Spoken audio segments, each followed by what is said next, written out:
दोस्तों,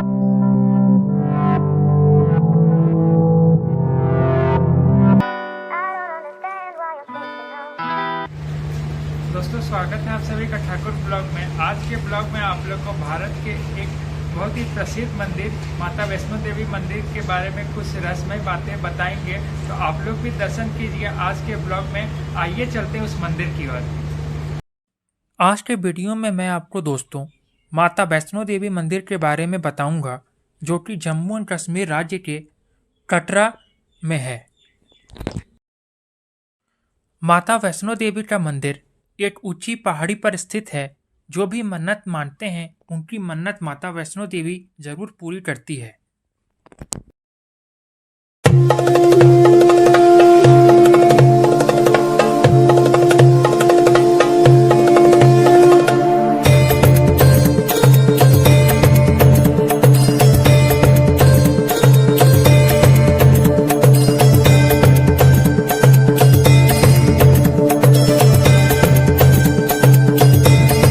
ऐसा कहा जाता है कि माता का बुलावा आता है तभी भक्त माता का दर्शन करने पहुंच पाते हैं। माता वैष्णो देवी से जुड़े अब रहस्यों के बारे में मैं बताता हूं। माता वैष्णो देवी जगत जननी है। आखिर माता वैष्णो देवी का जन्म कहाँ हुआ था, चलिए अब जानते हैं। माता वैष्णो देवी का जन्म भारत के दक्षिण में नटराकर सागर के घर रामेश्वर तट पर हुआ था। उनके माता पिता की कोई संतान नहीं थी, इसलिए रत्नाकर सागर के यहाँ माता ने जन्म लिया था। जन्म के समय उनके पिता ने वचन दिया था कि उनकी पुत्री जो भी करेंगी उन्हें वह करने देंगे। बचपन में माता को तेरिकुटा के नाम से पुकारा जाता था। बाद में माता को भगवान विष्णु के वंश में जन्म लेने के कारण उन्हें वैष्णवी के नाम से पुकारा जाने लगा। रत्नाकर सागर की पुत्री को 9 वर्ष की उम्र में पता चला कि भगवान विष्णु ने भगवान राम के अवतार में जन्म लिया है। तब माता ने भगवान राम को पति रूप में पाने के लिए तपस्या की। सीता हरण के बाद भगवान राम और त्रिकुटा की पहली मुलाकात हुई। तब त्रिकुटा ने राम जी के सामने अपनी इच्छा बताई। तब भगवान राम जी ने कहा कि इस अवतार में मैंने एक पत्नी व्रता रहने का वचन लिया है।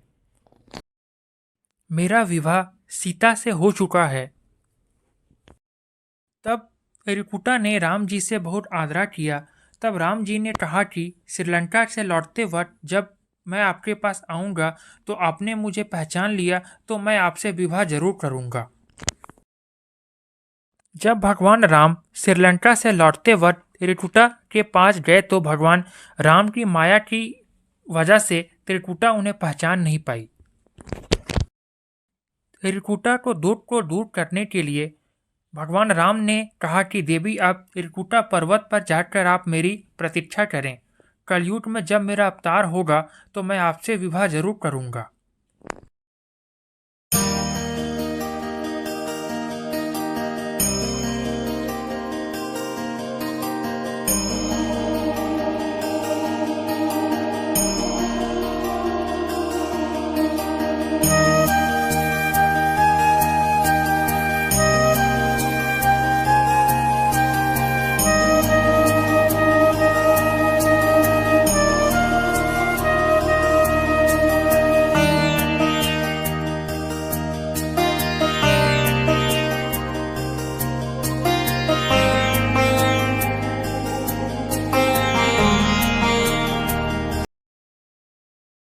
ऐसा कहा जाता है कि लगभग 700 साल पहले वैष्णो देवी मंदिर का निर्माण किया गया था श्रीधर के द्वारा।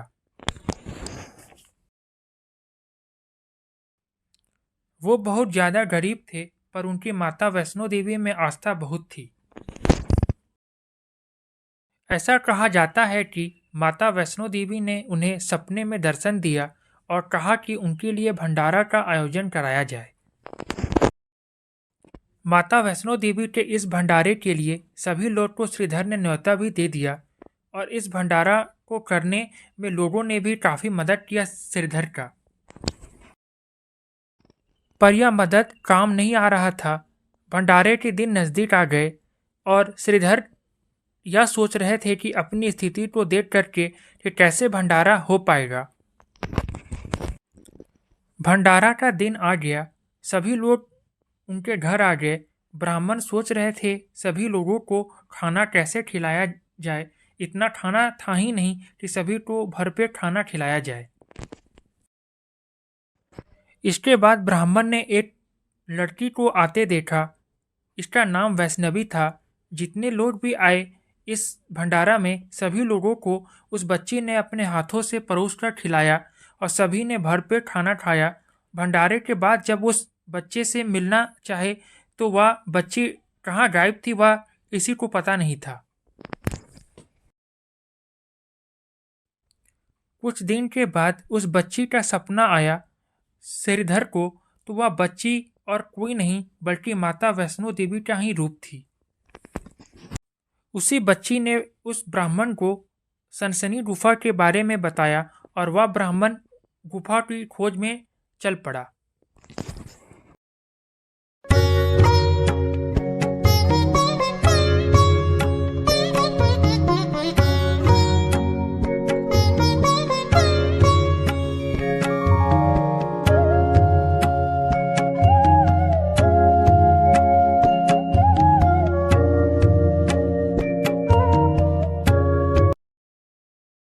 और खोजबीन करने के बाद वह गुफा मिल ही गया और उन्होंने यह प्रण लिया कि अब मैं माता की सेवा में ही पूरा जीवन लगा दूंगा।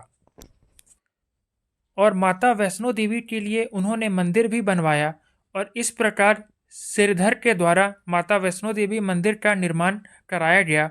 और तब से लेकर आज तक उन्हीं के वंशज ही माता वैष्णो देवी की पूजा करते आ रहे हैं। माता वैष्णो देवी ने भैरव का त्रिशूल से वध किया था। त्रिशूल से मरते वक्त भैरव का सिर त्रिकुटी पर्वत पर जा गिरा, जिसके कारण से वहां भैरव मंदिर का निर्माण हुआ। और वध के बाद भैरव को अपनी गलती का पश्चाताप हुआ तो उसने माता से क्षमा मांगा। माता जानती थी भैरव का उनका हमला करना कि उससे मोक्ष की प्राप्ति करनी थी।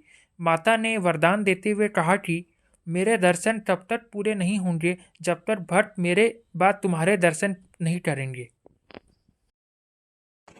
कहा जाता है कि महाभारत का युद्ध प्रारंभ होने से पहले श्री कृष्ण ने पांडवों को देवी माँ की आराधना करने को कहा था और उनकी आराधना से प्रसन्न होकर देवी ने दर्शन दिए थे। वो वैष्णो देवी ही थी। और यहाँ कहा जाता है कि स्वामी विवेकानंद जैसे संतों ने भी वैष्णो देवी जा करके माता का दर्शन किया था। नवरात्रा में वैष्णो देवी की मंदिर की खूबसूरती और भी कई गुना बढ़ जाती है।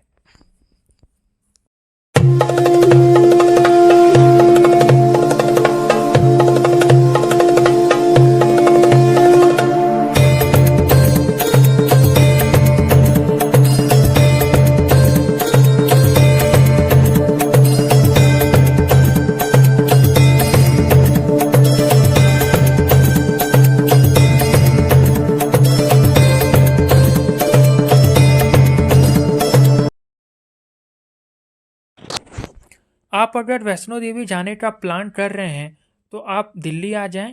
दिल्ली से आप डायरेक्ट ट्रेन ले करके कटरा पहुंच सकते हैं। जिनको 4 व्हीलर से जाना पसंद है और रास्ते में रुक के और भी रास्ते में कई ब्यूटीफुल जगह देखते हुए जाना पसंद करते हैं तो वो रेंट पे कार ले करके जा सकते हैं दिल्ली से कटरा। दिल्ली से कटरा आप 10 आवर्स में पहुंच जाएंगे। कटरा पहुंचने के बाद आप होटल्स ले लें, वहां आपको बजट में होटल्स मिल जाएंगे और जो सिंगल जा रहे हैं उनके लिए डॉर्मेट्री की भी सुविधा है। और अगर आप चढ़ाई के दौरान अर्धकुंवारी में स्टे करना चाहते हैं तो वहां भी होटल्स और डॉर्मेट्री आपको मिल जाएंगे। और माता भवन के पास भी रुकने की फैसिलिटीज़ है। वहां पर 2 भवन हैं, वैष्णवी और गौरी भवन। वहां भी स्टे आप कर सकते हैं चढ़ाई के दौरान। आपको यहाँ जाने के 1 महीना पहले ही बुक कराना होगा ऑनलाइन। और जो पैदल नहीं जा सकते व्यक्ति वो अर्धकुंवारी तक बैटरी वाला कार से जा सकते हैं। सुबह 9 AM से 5 PM तक आपको कार वाली बैटरी की सुविधा मिलेगी। ये बैटरी वाली कार आप ऑनलाइन बुक करके ही जाएं। छोटे बच्चों के लिए पेट्टू की भी सुविधा है और जो बुजुर्ग व्यक्ति लोग हैं उनके लिए पार्टी की भी सुविधा है। और जो टूरिस्ट हेलीकॉप्टर से जाना चाहते हैं तो वो हेलीकॉप्टर से भी जा सकते हैं, हेलीकॉप्टर की भी सुविधा है, पर इसके लिए आपको ऑनलाइन बुकिंग पहले ही करवाना होगा। हेलीकॉप्टर से आप सांची छत पर उतर जाएंगे, वहाँ से आपको 1 किलोमीटर की यात्रा पैदल करनी होगी।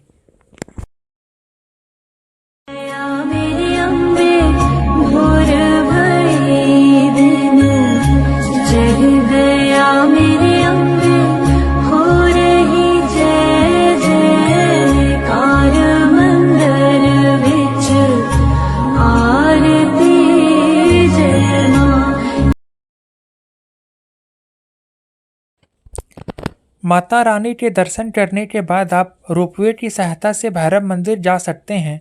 दर्शन करने आप रोपवे से जब जाएंगे तब वहां से माता वैष्णो देवी का मंदिर का नज़ारा बहुत ही अद्भुत आपको नज़र आएगा। यहाँ पर आपको कम रेट में खाने पीने की चीज़ें मिल जाएंगी। यहाँ आपको फेमस में कढ़ी चावल, राजमा चावल मिल जाएगा और भी इसके साथ कई डिशेस मिल जाएंगे आपको। पूरे रास्ते में पानी पीने की व्यवस्था और वॉशरूम की व्यवस्था है जिसे आप फ्री ऑफ कॉस्ट यूज़ कर सकते हैं। अगर आपको कुछ हेल्थ प्रॉब्लम हो जाता है रास्ते में तो आप डिस्पेंसरी में अपना ट्रीटमेंट भी करा सकते हैं, उसकी भी सुविधा है वहाँ पर। तो ये थी माता वैष्णो देवी मंदिर के बारे में कुछ रहस्यमयी बातें। दोस्तों, अगर आज का ब्लॉग अच्छा लगा तो हमारे चैनल को लाइक करें, शेयर करें और सब्सक्राइब करें। फिर मिलते हैं नेक्स्ट ब्लॉग में।